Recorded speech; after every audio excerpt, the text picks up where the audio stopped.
वसवसों और बुरे ख्यालात से बचने का नुस्खा, आसान नुस्खा अता फरमाए। अल्लाह करीम आपको अजर अज़ीम अता फरमाए। और इस दर्स की बदौलत मुसलमान जो इस वक्त मौजूद हैं और जिन तक ये पहुँचे, उन्हें भी अल्लाह रब्बुल इज़्ज़त इस्लाम पर मुकम्मल अमल की तौफीक अता फरमाए। आपका बहुत शुक्रिया, आपने हम सब के लिए दुआएं की हैं। आमीन कहे, आमीन या रब्बल आलमीन। वसवसों से बचने का आसान नुस्खा ये है कि अपने जहन पर एक धुन ऐसी सवार कर लो कि बाकी तमाम चीजें उसमें से निकल जा।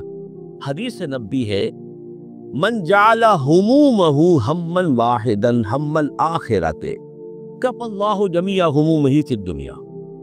यानी अपने तमाम तफक्कुरात को एक फिक्र में गुम कर दो और वो आखिरत का फिक्र हो। जब सारे फिक्र उसके ताबे हो जाएंगे तो जहन हमेशा उसी में लगेगा। नमाज में भी आप खड़े होंगे तो जब दूसरी चीजें सबकी ताबे हो चुकी है तो अब वसवसे नहीं आएंगे।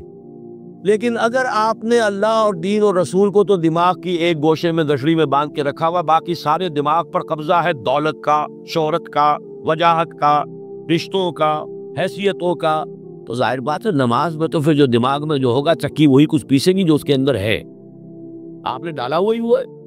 तो नमाज में यही होगा कि आप जो है वो कहेंगे कुछ अल्हम्दुलिल्लाह रब्बिल आलमीन अर्रहमानिर रहीम, और ख्याल ये होगा कि फलां जो है मेरी दुकान पर फलां चीज़ ख़त्म हुई थी, वो आया था ग्राहक में नहीं दे सका, अब मुझे जाकर ख़रीदनी है। इसलिए कि आपके जहन पर वही बस्तौली है।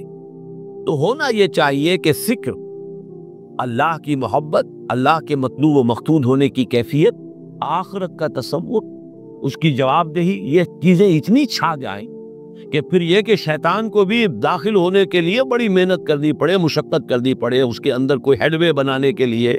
लेकिन अगर सारा कुछ हमने अपने दिमाग के अंदर वही कुछ रखा हुआ है तो वही चक्की जो है वो पिसती रहेगी।